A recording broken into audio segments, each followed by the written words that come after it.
Vous écoutez Europe 1, il est 11h30. Le journal de la santé avec Anne Le Gall. Au sommaire, le nombre de médecins généralistes qui est en recul en France. La cigarette électronique est bientôt interdite dans les soutes, dans les avions. Et puis vice-versa, c'est le titre du dernier dessin animé Disney Pixar. Il parle de psychanalyse. Une nouvelle alerte sur les effectifs médicaux. Il y a toujours moins de généralistes en France. C'est ce que révèle la dernière édition de l'Atlas de la démographie médicale publié par le Conseil de l'Ordre des médecins. Le nombre de généralistes a reculé de 10% depuis 8 ans et la tendance devrait se poursuivre jusqu'en 2025. Autre signe inquiétant, les médecins en activité régulière vieillissent. Toutes spécialités confondues, plus d'un médecin sur 4 a plus de 60 ans. Le coronavirus continue de tuer en Corée du Sud. Le dernier bilan fait état de 19 morts. Plus de 5000 personnes se trouvent en quarantaine. Le MERS génère une grande anxiété et nuit au tourisme dans ce pays qui est la 4e économie asiatique. Face à ce virus respiratoire, 2 hôpitaux sud-coréens testent actuellement un traitement expérimental en injectant aux malades du plasma sanguin prélevé sur des patients guéris. Mais il est encore trop tôt pour tirer des conclusions. La cigarette n'est pas seulement responsable des cancers du poumon. Non, elle est responsable de la moitié des décès pour 11 autres cancers. Cancer des bronches, de la trachée, de la bouche, de la vessie notamment. C'est ce que révèle une étude publiée dans la revue médicale américaine JAMA. Et pour ceux qui voudraient se sevrer du tabac et passer à la cigarette électronique, une information pratique qui concerne les voyages en avion. Les cigarettes électroniques sont désormais interdites dans les bagages en soute en raison des risques d'incendie liés à la surchauffe des batteries. Annonce faite hier par l'Organisation de l'aviation civile internationale.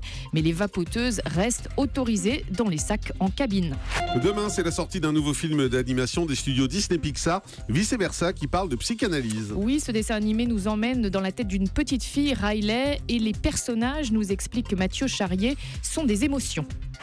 Alors que Riley vit sa première dépression, elle a 11 ans, elle vient de déménager dans une ville un peu triste. Et dans sa tête, 5 émotions interagissent. La joie, la tristesse, la peur, la colère et le dégoût. Chacune est représentée par un personnage. Ils sont dans ce qu'ils appellent le quartier général, dans la conscience de Riley. Par exemple, le jour de sa rentrée des classes. Écoutez, peur et dégoût. Riley, tu veux bien te présenter en quelques mots? On ne va pas faire ça! Elle va nous interroger! Groupe de filles hyper cool à 2 heures. Allons leur parler! Ça va pas la tête, pas question de leur parler. Ce qu'on veut, c'est qu'elles nous aiment. Voilà, ce sont les sentiments qui parlent, qui se disputent. Alors les studios Pixar ont fait appel à des experts, des psychiatres, des neurologues pour coller au plus près de la réalité. Il y a aussi des petites îles dans la tête de Riley qui représentent des centres d'intérêt qui s'effondrent à l'adolescence, explique Pierre Ninet. Il est la voix française de la peur. T'as l'île de la bêtise, t'as l'île du hockey qui résume les choses importantes dans sa vie, l'île de la famille, l'île de l'amitié. Le but aussi va être de sauver ces îles à un moment critique où il se passe une grande aventure dans la tête de cette petite fille. Voilà, ce Pixar est très bien fait, touchant, drôle, notamment quand Riley dort et que toute une usine se met en route dans sa tête pour fabriquer des rêves. Le Festival de Cannes voulait mettre vice-versa en sélection officielle, mais Pixar a refusé par peur que ça ne lui donne une image trop intello.